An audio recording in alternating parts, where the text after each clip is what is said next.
Эцэг тэнгэрийн сүр хүчийг хан гард энэ дэвлэлээр аргахад эсгэх салхиар ирлэгдэх тэсгэн жаварч мохон их газрын цог жовтлонг арслангийн хүрхрэмээр түрхэд ил улаан галан илчээ түгэн бадмолно.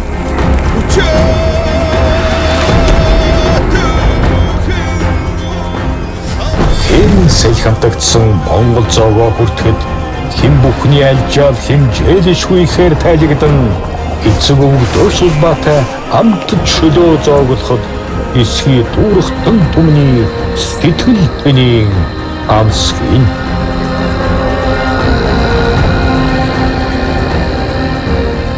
Илгал дээр хийсэн мэт хээрийн салхины амттай лавша шүлний хүч.